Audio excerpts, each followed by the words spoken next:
Hello students, welcome to my channel math wizard Shimul. আশা করি তোমরা সকলেই ভালো আছো। বিগত পর্বে অর্থাৎ এর আগের পর্বে আমরা দেখেছি কোনো সংখ্যার স্বকীয় মান, স্থানীয় মান সম্পর্কে, সেই সঙ্গে সংখ্যার বিস্তার কিভাবে করতে হয় সেগুলি আমরা দেখেছি। আজকের পর্বে আমরা শিখব প্রাথমিকভাবে সংখ্যার প্রকারভেদ, অর্থাৎ এটিকে আমরা বলতে পারি স্বাভাবিক সংখ্যা ও পূর্ণ সংখ্যার উপভাগ। এই স্বাভাবিক সংখ্যা ও পূর্ণ সংখ্যার উপভাগ বলতে ভাগগুলি স্বাভাবিক ও পূর্ণ সংখ্যার মধ্যেই পড়ে। আজকের ভিডিওতে আমরা দেখব জোড় সংখ্যা ও বিজোড় সংখ্যা। জোড় সংখ্যা বা ইভেন নাম্বার যে সকল সংখ্যা 2 দ্বারা নিঃশেষে বিভাজ্য, অর্থাৎ কোনো ভাগশেষ থাকবে না, এই সকল সংখ্যাকে জোড় বা যুগ্ম সংখ্যা বলে। এইখান থেকে আমরা কি বুঝলাম? এখান থেকে আমরা বুঝছি যে কোনো সংখ্যাকে আমরা যদি 2 দ্বারা ভাগ করতে পারি তাহলে সেই সংখ্যাগুলি হচ্ছে জোড় সংখ্যা। এইখানে 2 দ্বারা 12কে ভাগ করলে আমরা ভাগশেষ কত পাচ্ছি? 0, অর্থাৎ এটি ভাগ নিঃশেষে কমপ্লিট হয়েছে। নিঃশেষ কথার অর্থ এখানে শেষে ভাগশেষে আমরা কিছুই পাইনি 0 ছাড়া। তাহলে এই ভাগটি মিলে গেছে। এই সকল সংখ্যাকে, অর্থাৎ এখানে 12 সংখ্যাটি হচ্ছে জোড় সংখ্যা। এইরকমভাবে যে সকল সংখ্যাকে আমরা 2 দ্বারা ভাগ করতে পারি সেগুলি হচ্ছে জোড় সংখ্যা। দেখো এইখানে এই 2 সংখ্যাটি যেমন জোড়, একই রকমভাবে এই সংখ্যাটিও জোড়, এই সংখ্যাটিও জোড়। তো এখন কথা হচ্ছে আমরা কিভাবে বুঝবো কোনটি জোড় সংখ্যা, কোনটি বিজোড় সংখ্যা? এর একটি ট্রিক রয়েছে। এটি কি? জোড় সংখ্যা চেনার উপায় কি? এটা দেখো আমরা নিচে দিয়েছি। যেটা হচ্ছে কি, যে সকল সংখ্যার এককের অঙ্ক বলতে এই যে এই সংখ্যাটির প্রথম অঙ্কটি এককের ঘরে রয়েছে, তারপরে দশক, শতক এইভাবে আমরা জানি। তো এককের ঘরে যদি এই 5টি অঙ্ক থাকে তাহলে ওই সংখ্যাগুলি জোড় সংখ্যা হয়। এই 5টি অঙ্কগুলিকে আমরা যদি মনে রাখতে পারি তাহলে যেকোনো সংখ্যাকে আমরা দেখেই বলে দিতে পারবো জোড় সংখ্যা না বিজোড় সংখ্যা। তাহলে কি হচ্ছে? এই 5টি অঙ্ক আমরা মনে রাখবো। এবার দেখো জোড় সংখ্যার কয়েকটি বৈশিষ্ট্য রয়েছে, এগুলি একটু জেনে রাখো। দুটি জোড় সংখ্যার যোগফল সর্বদা জোড় হয়। এখানে দেখো উদাহরণ দিয়েছি একটি 8 একটি জোড় সংখ্যা এবং 6 একটি জোড় সংখ্যা। এই দুটি জোড় সংখ্যার যোগফল 14, অর্থাৎ এটিও একটি জোড় সংখ্যা। দুটি বিজোড় সংখ্যার যোগফল সর্বদা জোড় হয়। দুটি বিজোড় সংখ্যা কোনগুলি? এইগুলি হচ্ছে বিজোড় সংখ্যা। আমরা এরপরেই দেখব বিজোড় সংখ্যার সংজ্ঞা। 3 একটি বিজোড় সংখ্যা, 5 একটি বিজোড় সংখ্যা, এদের যোগফল একটি জোড় সংখ্যা হয়। জোড় মৌলিক সংখ্যা হলো 2। একমাত্র দুনিয়াতে একটি জোড় মৌলিক সংখ্যা আছে, সেটি হচ্ছে 2। প্রত্যেক জোড় সংখ্যা বা প্রতিটি জোড় সংখ্যা 2 দ্বারা বিভাজিত হবেই হবে। এবার হচ্ছে বিজোড় সংখ্যা।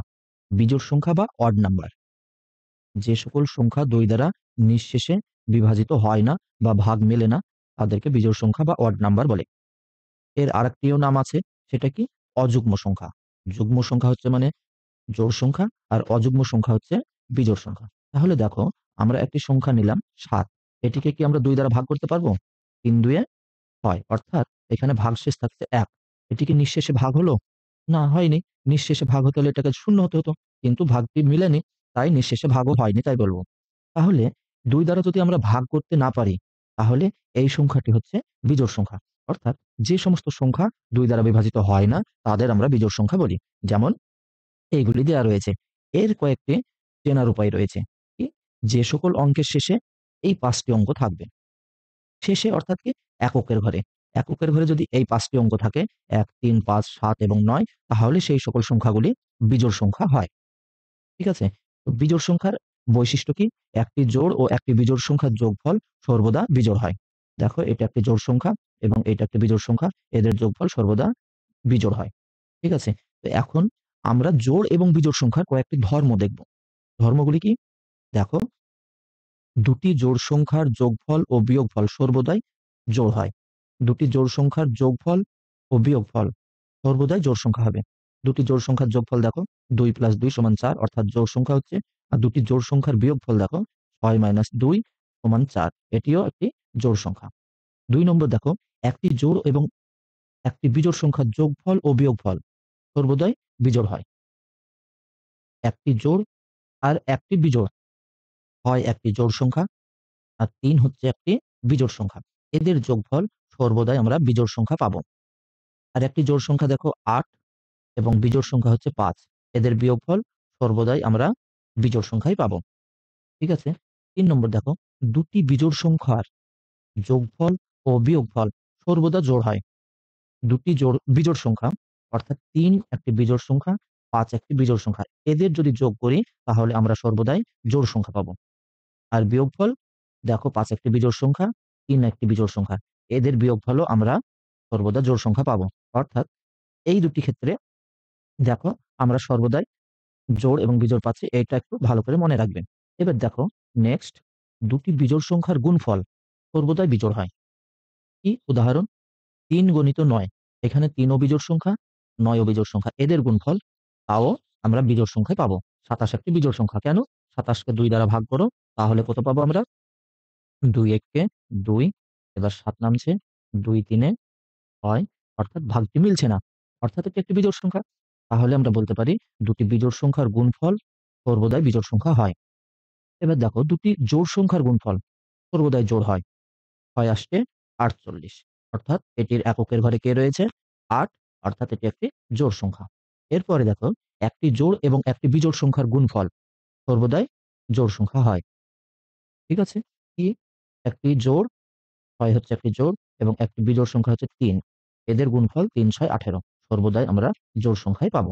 এছাড়াও তুমি অন্য একটি দেখো ৮ গণিত ৫, ৫ আসছে ৪০, অর্থাৎ এককের ঘরে ০ আছে। মানে আমরা এটা জোড় সংখ্যা বলব। এই হচ্ছে জোড় সংখ্যা ও বিজোড় সংখ্যার ধর্ম। এগুলোই তোমরা একটু দেখে রাখবে। তাহলে আজ আমরা কি শিখলাম? আজ শিখলাম আমরা প্রাথমিকভাবে সংখ্যার প্রকারভেদ বা স্বাভাবিক সংখ্যা ও পূর্ণ সংখ্যার উপভাগ সম্পর্কে। এগুলি কি? জোড় সংখ্যা এবং বিজোড় সংখ্যা। এই জোড় সংখ্যা এবং বিজোড় সংখ্যার চেনার উপায়গুলি আমরা বললাম। এবার তারপরে শিখেছি জোড় ও বিজোড় সংখ্যার ধর্ম। আজকের পর্ব এই পর্যন্তই। আগামী পর্বে আমরা শিখব মৌলিক সংখ্যা ও যৌগিক সংখ্যা। ভিডিওটি ভালো লাগলে সাবস্ক্রাইব করে বেল আইকনটি অ্যাক্টিভ করে রেখো পরবর্তী ভিডিওটি সবার আগে পাওয়ার জন্য। কোনো তথ্য বুঝতে অসুবিধা বা ভুল মনে হলে অবশ্যই কমেন্টের মাধ্যমে জানাবে। ভিডিওর বিষয়বস্তু ভালো লাগলে লাইক, কমেন্টের মাধ্যমে ফিডব্যাক করবে। তোমাদের বন্ধু-বান্ধবের মধ্যে শেয়ার করবে আশা রেখেই ভিডিওটি শেষ করছি। ভিডিওটি শেষ পর্যন্ত দেখার জন্য ধন্যবাদ।